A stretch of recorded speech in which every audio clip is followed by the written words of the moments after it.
ज्ञान केंद्र में आप सभी का स्वागत है। आज की वीडियो में हम जानेंगे न्यूटन के गति के नियम। न्यूटन की गति के कितने नियम हैं व उनके उदाहरण हम जानेंगे इस वीडियो में।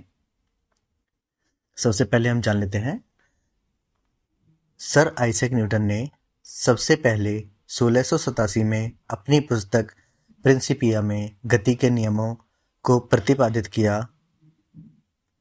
इसलिए इस वैज्ञानिक के सम्मान में गति के नियमों को न्यूटन के नियम कहा जाता है।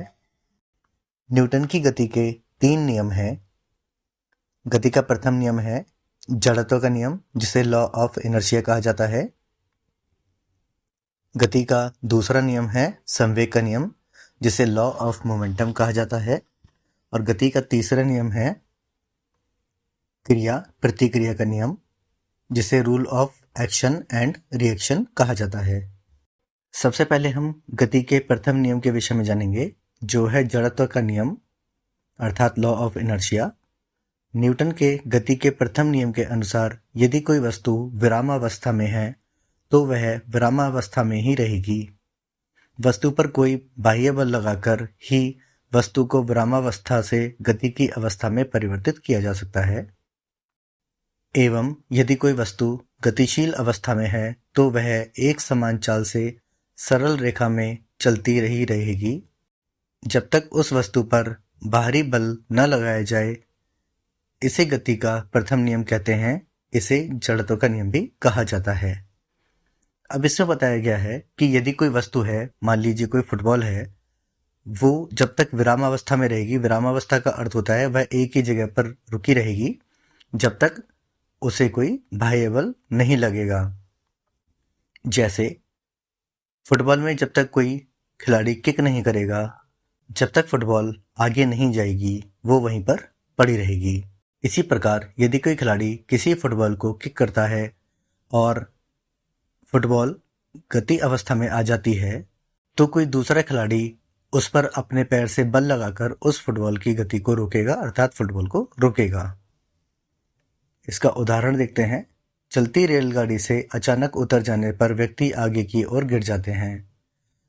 आपने देखा होगा कि यदि किसी वाहन से कोई व्यक्ति बस से या रेलगाड़ी से उतरता है तो वो चलती गाड़ी से नहीं उतरता है, उसके रुकने का वेट करता है, क्योंकि वह गतिज अवस्था में रहेगा और यदि उतरेगा तो वो अपना बैलेंस नहीं बना पाएगा और वो आगे की तरफ गिर जाएगा।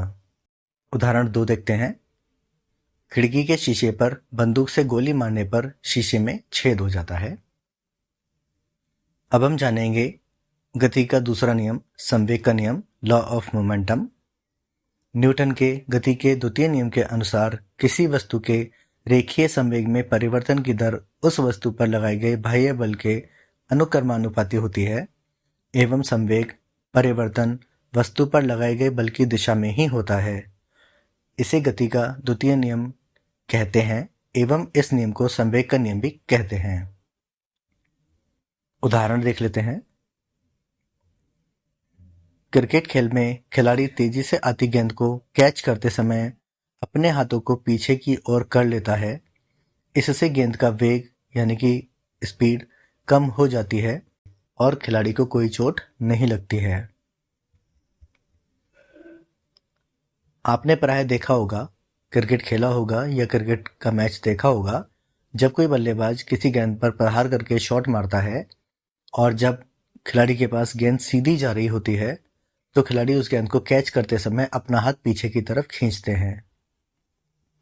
तो यहाँ पर ये जो हाथ जो पीछे ये खींच रहे हैं, इसमें लॉ ऑफ मोमेंटम काम करता है, अर्थात गेंद को वो पकड़ते हैं लेकिन धीरे धीरे अपने हाथ को पीछे ले जाते हैं, जिससे कि जो गति है बॉल की वो कम होती है और हाथ में आघात भी कम लगता है। अगर वो अपना हाथ पीछे नहीं करेंगे तो उनके हाथ पर जोर से चोट लगेगी। इसी चोट से बचने के लिए वो अपना हाथ पीछे कर लेते हैं और गेंद को आसानी से पकड़ पाते हैं। गति का तीसरा नियम जान लेते हैं। गति का तीसरा नियम है क्रिया प्रतिक्रिया का नियम, rule of action and reaction. Newton की गति के तृतीय नियम के अनुसार प्रत्येक क्रिया के बराबर एवं विपरीत दिशा में प्रतिक्रिया होती है। गति के तृतीय नियम को क्रिया प्रतिक्रिया नियम भी कहते हैं। गति के तृतीय नियम को इस प्रकार से समझते हैं कि यदि आप किसी मेज पर हाथ रख कर खड़े हैं तो जितना बल आपका हाथ मेज पर लगा रहा है उतना ही बल मेज आपके हाथ पर लगा रही है। अब इसे एक उदाहरण से समझते हैं। मान लीजिए आपके पास लकड़ी का कोई पटरा है और उस पटरे पर आप किसी हथौड़े से प्रहार करते हैं, तो यदि आपने उस हथौड़े को चलाते समय समुचित बल का प्रयोग नहीं किया है तो वो लकड़ी का टुकड़ा टूटेगा नहीं, बल्कि हथौड़े को वापस उछाल देगा। लेकिन जब आप समुचित बल का प्रयोग करते हैं तो वह लकड़ी का टुकड़ा टूट जाता है, अर्थात उतना बल नहीं लगा पाता है कि वह हथौड़े को वापस ऊपर से भेज सके, वापस हथौड़े को पुश कर सके। इसके उदाहरण जान लेते हैं। कुएं से जल खींचते समय रस्सी टूटने पर रस्सी खींचने वाला पीछे की ओर गिर जाता है। बंदूक से गोली मारने पर पीछे की ओर धक्का लगता है। अब इन दोनों ही उदाहरणों में एक समानता यह है कि यदि रस्सी टूटेगी तो जो रस्सी को खींच रहा होगा वो पीछे गिरेगा, और जब बंदूक से गोली निकलेगी तो क्योंकि गोली आगे निकली है, ये क्रिया हुई है, और उसकी प्रतिक्रिया होगी कि बंदूक पीछे की ओर धक्का देगी। तो यह बिल्कुल परफेक्ट उदाहरण है गति के तीसरे नियम क्रिया प्रतिक्रिया नियम का। तो आज की वीडियो में हमने जाना न्यूटन के गति के नियम।